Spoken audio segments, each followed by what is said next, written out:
जय हिंद दोस्तों, स्वागत है आप लोगों का आपके अपने चैनल टारगेट एजुकेशन में।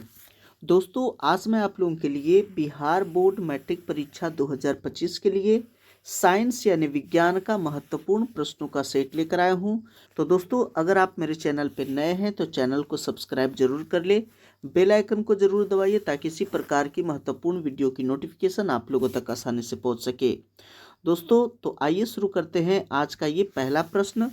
जी हाँ, ये इसमें साइंस का टोटल जो वीवीआई प्रश्न है जो बार बार पूछता है एग्जाम में, वही प्रश्नों को इसमें शामिल किया गया है।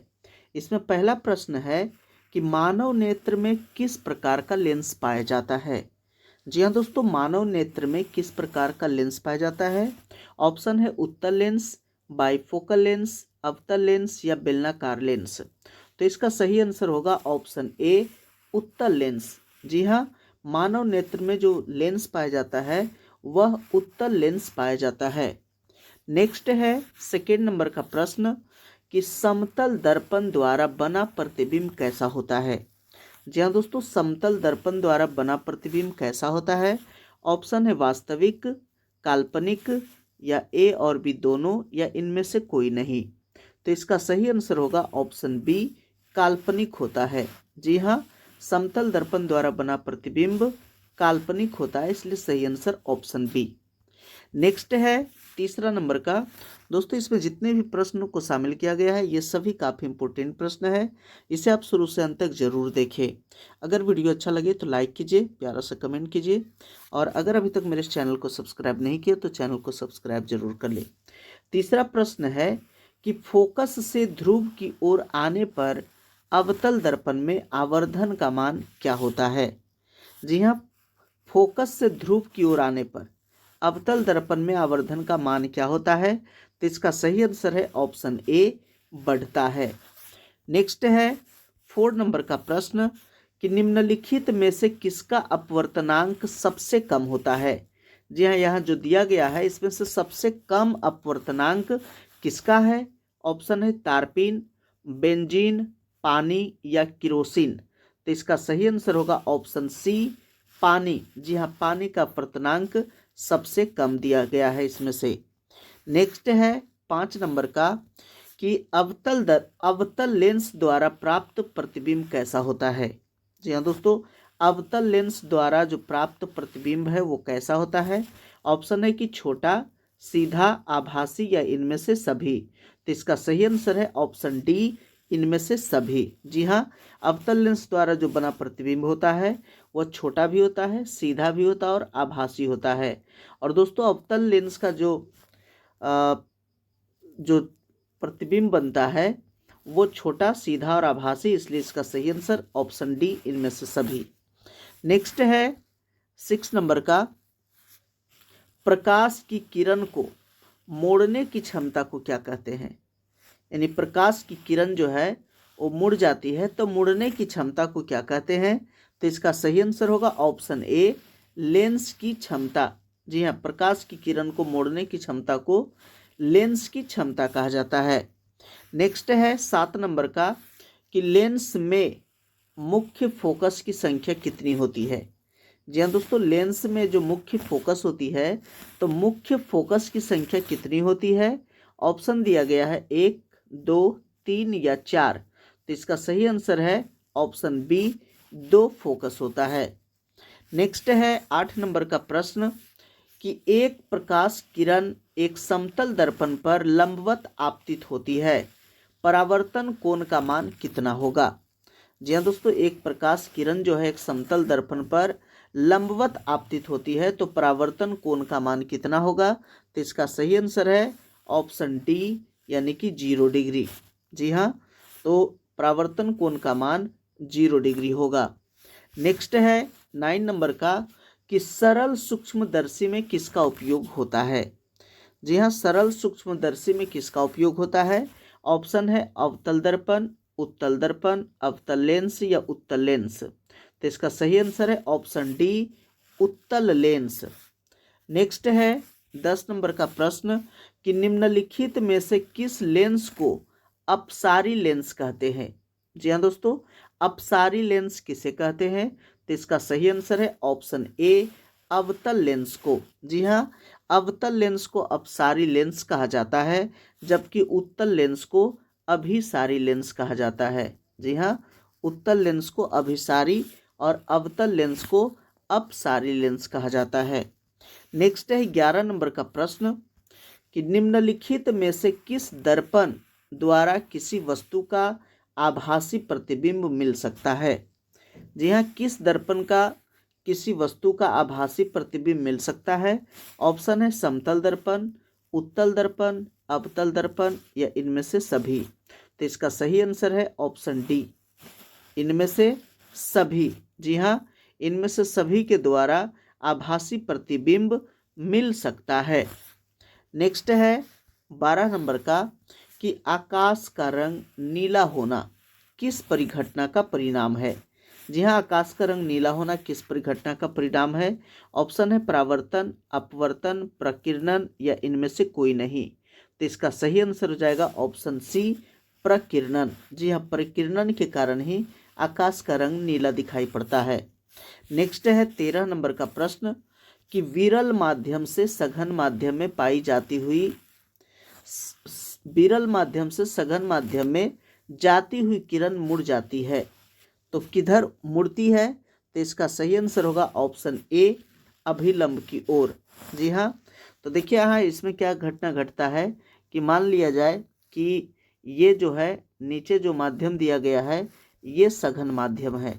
जी हाँ, ये सघन माध्यम है, यानी कि ये मान लेते हैं कि जल है, और ऊपर का जो माध्यम है ये हवा है, तो हवा जो है विरल माध्यम है।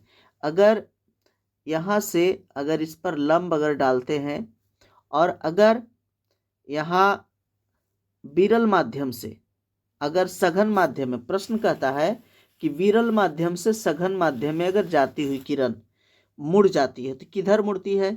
तो अगर विरल माध्यम से अगर इस साइड से अगर कोई किरण आ रही है, अगर कोई किरण आती है इस साइड से, जी हाँ, तो वो उसे जाना चाहिए, इधर जाना चाहिए, लेकिन वो क्या होता है कि वो मुड़ जाता है अभिलंब की ओर, इस साइड मुड़ जाता है। तो इसलिए हम कहते हैं कि विरल माध्यम से जब सघन माध्यम में किरण आती है तो अभिलंब की ओर मुड़ती है। जी हाँ, ये जो अभिलंब है तो किरण जो है अभिलंब की ओर मुड़ जाती है। नेक्स्ट है 14 नंबर का प्रश्न कि निम्नलिखित में से किस लेंस की फोकस दूरी धनात्मक होती है। जी हाँ, किस लेंस की फोकस दूरी धनात्मक होती है। ऑप्शन है उत्तल लेंस, समतल अवतल लेंस या इनमें से कोई नहीं। तो इसका सही आंसर है ऑप्शन ए, जी हाँ, उत्तल लेंस। नेक्स्ट है 15 नंबर का प्रश्न कि किस दर्पण में हमेशा आभासी और छोटा प्रतिबिंब बनता है। जी हाँ, कौन सा दर्पण में हमेशा आभासी और छोटा प्रतिबिंब बनता है। तो इसका सही आंसर है ऑप्शन बी, उत्तल दर्पण में। जी हाँ, और उत्तल दर्पण का प्रयोग हम लोग गाड़ी मोटर में पीछे देखने के लिए करते हैं साइड मिरर के रूप में। जी हाँ, साइड मिरर के रूप में जो मिरर का प्रयोग होता है वो उत्तल दर्पण का प्रयोग होता है। नेक्स्ट है 16 नंबर का कि गोलीय दर्पण के ध्रुव और फोकस के बीच की दूरी को क्या कहते हैं। जी हाँ, गोलीय दर्पण है उसके ध्रुव और फोकस के बीच जो दूरी है उसको क्या कहते हैं। तो इसका सही आंसर होगा ऑप्शन बी, उसे फोकसांतर कहते हैं। जी हाँ, फोकसांतर कहते हैं। नेक्स्ट है 17 नंबर का कि हजामत बनाने के लिए प्रयोग किया जाता है।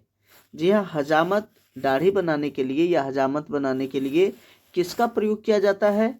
ऑप्शन है उत्तल दर्पण, अवतल दर्पण, समतल दर्पण या उपर्युक्त तीनों का। तो इसका सही आंसर हो जाएगा ऑप्शन बी, जी हाँ, अवतल दर्पण का प्रयोग करते हैं। और यह प्रश्न बार बार पूछा जाता है कि दाढ़ी बनाने के लिए या हजामत बनाने के लिए किस दर्पण का प्रयोग किया जाता है, तो अवतल दर्पण का। नेक्स्ट है 18 नंबर का प्रश्न कि नेत्र में प्रवेश करने वाली प्रकाश किरणों का अधिकांश अपवर्तन कहाँ होता है। जी हाँ दोस्तों, नेत्र में जो प्रवेश करने वाली किरण होती है उसका अधिकांश अपवर्तन कहाँ होता है। तो इसका सही आंसर हो जाएगा ऑप्शन सी, दृष्टि पटल के बाहरी पृष्ठ पर। नेक्स्ट है 19 नंबर का, कुछ बादलों का रंग उजला क्यों होता है। जी हाँ, कुछ बादल आकाश में उजला दिखाई देता है, तो कुछ बादलों का रंग उजला क्यों होता है? तो इसका सही आंसर है ऑप्शन बी, प्रकीर्णन के कारण। नेक्स्ट है 20 नंबर का प्रश्न कि सामान्य नेत्र के लिए दूर बिंदु क्या है? जी हाँ दोस्तों, सामान्य नेत्र के लिए दूर बिंदु क्या है? तो इसका सही आंसर है ऑप्शन डी, अनंत। जी हाँ, जो सामान्य नेत्र होता है उसका दूर बिंदु जो है वह अनंत होता है, जबकि निकट बिंदु जो होता है वह 25 सेंटीमीटर होता है। नेक्स्ट है 21 नंबर का। ये जो टोटल प्रश्न था ये सभी फिजिक्स का था, 20 प्रश्न। अब आगे देखेंगे जो 20 प्रश्न वो होगा बायोलॉजी का। तो 21 नंबर का जो प्रश्न है वह है पौधों में जाइलम द्वारा पदार्थों का स्थानांतरण होता है, तो कहाँ होता है, किस ओर होता है? तो इसका सही आंसर है ऑप्शन बी, यानी कि ऊपर की ओर होता है। या दोस्तों, पौधा में जो होता है वो दो प्रकार का उत्तक, एक जाइलम होता है, जाइलम, और दूसरा जो होता है वो होता है फ्लोएम। जी हाँ, एक जाइलम और दूसरा फ्लोएम। तो जाइलम जो होता है वो जड़ से पानी को ऊपर की ओर ले जाता है, और फ्लोएम जो होता है वो भोजन को ऊपर से नीचे की ओर लाता है और नीचे से भी ले जाने का काम करता है। लेकिन जाइलम जो होता है वो हमेशा जड़ से पानी, खनिज, लवण को ऊपर की ओर पहुंचाता है, इसलिए सही आंसर है ऑप्शन बी, ऊपर की ओर। नेक्स्ट है 22 नंबर का कि मनुष्य में प्रमुख उत्सर्जी अंग कौन है? जी हाँ, मनुष्य में प्रमुख उत्सर्जी अंग कौन सा है? ऑप्शन है रक्त, श्वेत ग्रंथि, वृक्क या अग्नाशय। तो इसका सही आंसर हो जाएगा ऑप्शन सी, वृक्क। जी हाँ, जिसे हम लोग किडनी कहते हैं। जी हाँ, वृक्क जो है मनुष्य का प्रमुख उत्सर्जी अंग है। नेक्स्ट है 23 नंबर का प्रश्न कि अमीबा अपना भोजन किसके द्वारा पकड़ता है? जी हाँ दोस्तों, अमीबा जो होता है अपना भोजन किसके द्वारा पकड़ता है? यहाँ ऑप्शन दिया गया है स्पर्शक, कूटपाद, जीभ या इनमें से कोई नहीं। तो इसका सही आंसर है ऑप्शन बी, कूटपाद। नेक्स्ट है 24 नंबर का कि खुला परिसंचरण तंत्र पाया जाता है। तो दोस्तों, खुला परिसंचरण तंत्र किस में पाया जाता है?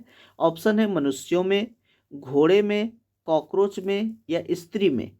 तो इसका सही आंसर हो जाएगा ऑप्शन सी, कॉकरोच में। जी हाँ, कॉकरोच का जो परिसंचरण तंत्र होता है वह खुला होता है, जबकि मनुष्य का परिसंचरण तंत्र, घोड़ा का परिसंचरण तंत्र, स्त्री का जो परिसंचरण तंत्र होता है ये सभी बंद परिसंचरण तंत्र होता है, जबकि कॉकरोच का जो परिसंचरण तंत्र है वो खुला परिसंचरण तंत्र होता है।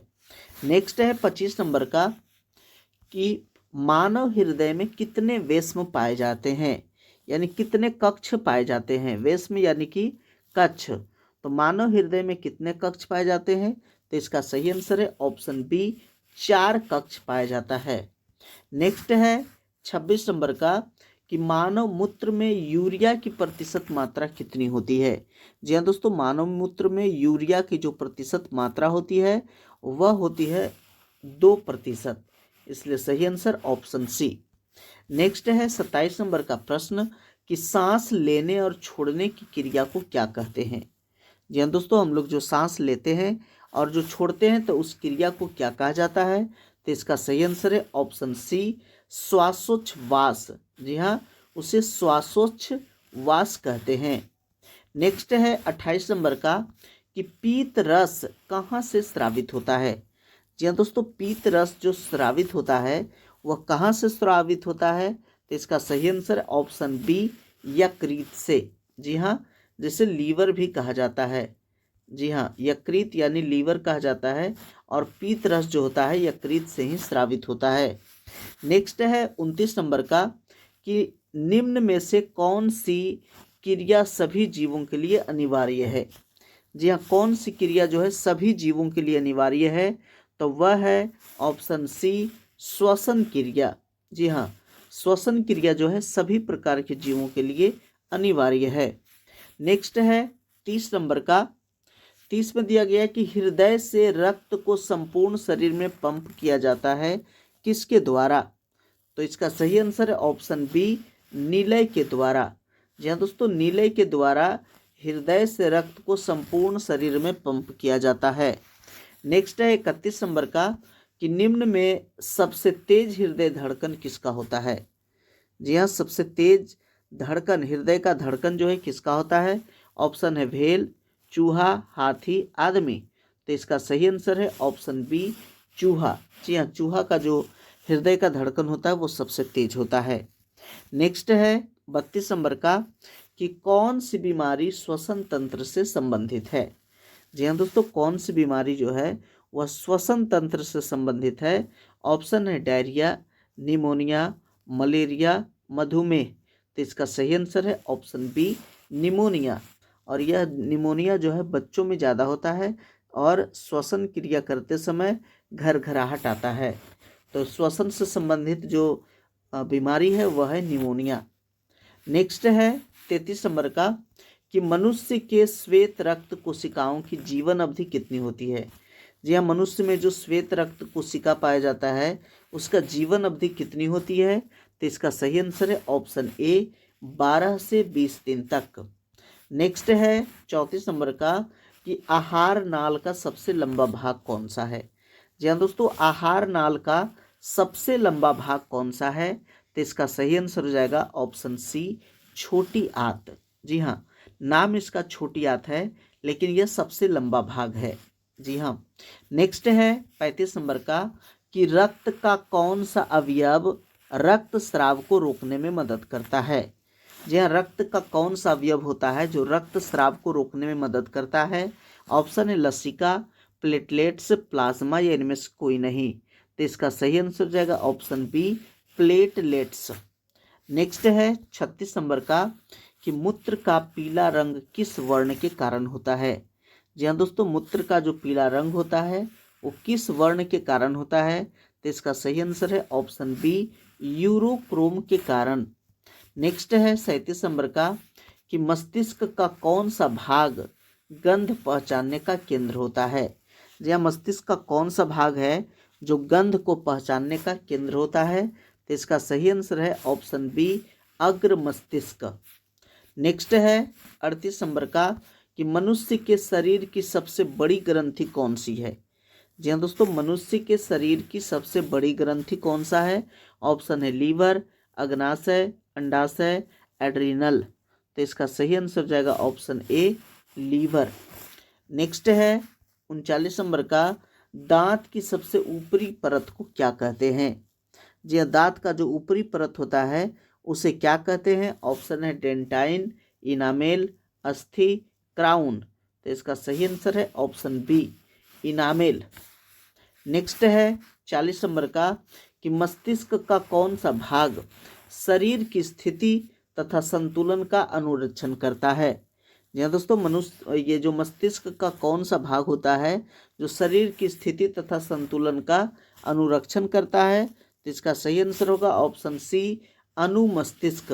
जी हाँ, अनुमस्तिष्क। दोस्तों, ये आगे जो 41 से लेकर के जो प्रश्न दिया गया है ये सभी केमिस्ट्री का है। अगर आप मेरे चैनल पर नए हैं तो चैनल को सब्सक्राइब जरूर कर लें, बेल आइकन जरूर दबाइए ताकि इसी प्रकार की महत्वपूर्ण वीडियो की नोटिफिकेशन आप लोगों तक आसानी से पहुंच सके। तो आइए देखते हैं 41 नंबर का प्रश्न कि निम्नलिखित में से किस धातु को केरोसिन तेल में डुबा कर रखते हैं। जी हाँ, केरोसिन तेल में किसको डुबा करके रखते हैं। मैग्नीशियम, सोडियम, मरकरी या टंगस्टन को। तो इसका सही आंसर है ऑप्शन बी, सोडियम को। जी हाँ, सोडियम Na11 जो है यह जल के साथ अभिक्रिया करके विस्फोट करता है, इसलिए इसको केरोसिन तेल में रखा जाता है। नेक्स्ट है 42 नंबर का कि बॉक्साइट किस धातु का अयस्क है। जी हाँ, बॉक्साइट जो है वो किस धातु का अयस्क है। तो इसका सही आंसर है ऑप्शन सी, एल्यूमिनियम का। जी हाँ, एल्युमिनियम जो है उसका सबसे बेहतरीन ऑक्साइड जो है वह अयस्क जो है वह है बॉक्साइट। नेक्स्ट है 43 नंबर का कि निम्नलिखित में से कौन सी धातु साधारण ताप पर द्रव्य रूप में पाई जाती है। जी हाँ, कौन सी धातु जो है वो साधारण ताप पर द्रव रूप में पाई जाती है।